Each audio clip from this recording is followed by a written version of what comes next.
இதுவரைக்கும் நம்ம சேனலை நீங்கள் சப்ஸ்கிரைப் பண்ணல அப்படின்னா ரெட் கலர் சப்ஸ்கிரைப் பட்டனை ப்ரெஸ் பண்ணிக்கோங்க.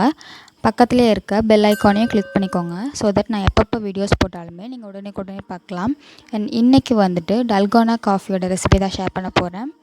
ஸோ அதுக்கு ப்ரூ காஃபி பவுடர், அந்த சின்ன பவுடர் இருக்கு இல்லையா, 3 ரூபா பவுடரு, அதில் ஒரு 3/4 பேக்கெட் நான் போட்டிருக்கேன். இது கூட வந்துட்டு ஒரு 2லேருந்து 3 டீஸ்பூன் சுகர் சேர்த்துக்கலாம்.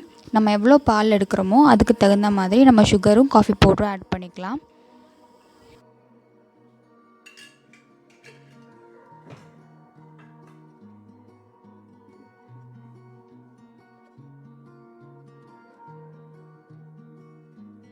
காஃபி பவுடர் கூட ஒரு 1/4 டம்ளர் அளவுக்கு சுடுதண்ணி சேர்த்திருக்கேன். இதை நல்லா மிக்ஸ் பண்ணுறதுக்காக நம்மளுக்கு ஸ்பூன் கிடச்சி அதை யூஸ் பண்ணிக்கலாம். அப்படி இல்லைன்னா விஸ்க்கு, ஹேண்ட் பிளெண்டர், நம்மளுக்கு வீட்டில் எது இருக்கோ அதை வச்சு நம்ம வந்து இதை மிக்ஸ் பண்ணிகிட்டே இருக்கலாம்.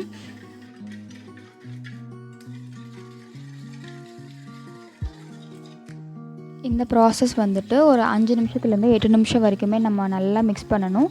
நம்ம எப்படி ஸ்பீடாக பண்ணுறோமோ அதுக்கு தகுந்த மாதிரி ரொம்ப சீக்கிரமாக நம்ம இதை முடிச்சிடலாம்.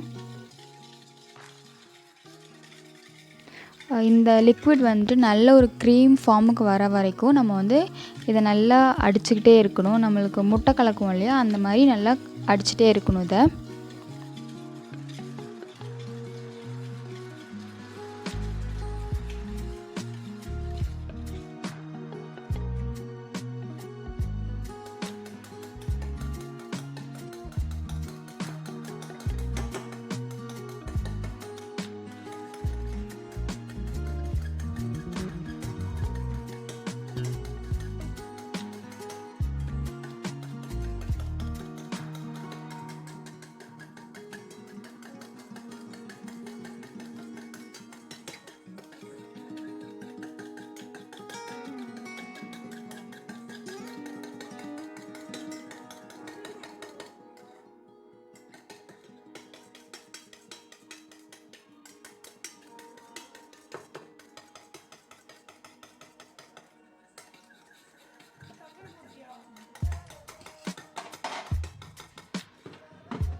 நம்ம போட்ட டிகாக்ஷன் இந்த அளவுக்கு க்ரீமியாக வர வரைக்குமே வந்து நம்ம அடிச்சுட்டே தான் இருக்கணும். நல்லா அந்த விஸ்க்லேருந்து கீழே வழியிற மாதிரி வந்ததுக்கப்புறமா நம்ம ஒரு கப்பில் 1 டம்ளர், நம்மளுக்கு எவ்வளோ பால் எடுத்து வச்சுருக்கோமோ அந்த அளவுக்கு பால் எடுத்துக்கலாம். நான் வந்து 1 டம்ளர் பால் தான் எடுத்திருக்கேன். இது கூட நம்ம ரெடி பண்ணி வச்ச க்ரீமியும் உள்ளே போடுற வேண்டியது தான். நம்மளோட டல்கோனா காஃபி ரெடி. ஸோ நீங்களும் ட்ரை பண்ணி பாருங்கள். ரொம்ப ஈஸியான ஒரு ரெசிபி. மறக்காமல் ஃப்ரெண்ட்ஸ் அண்ட் ஃபேமிலிக்கு ஷேர் பண்ணி விட்ருங்க. பாய்.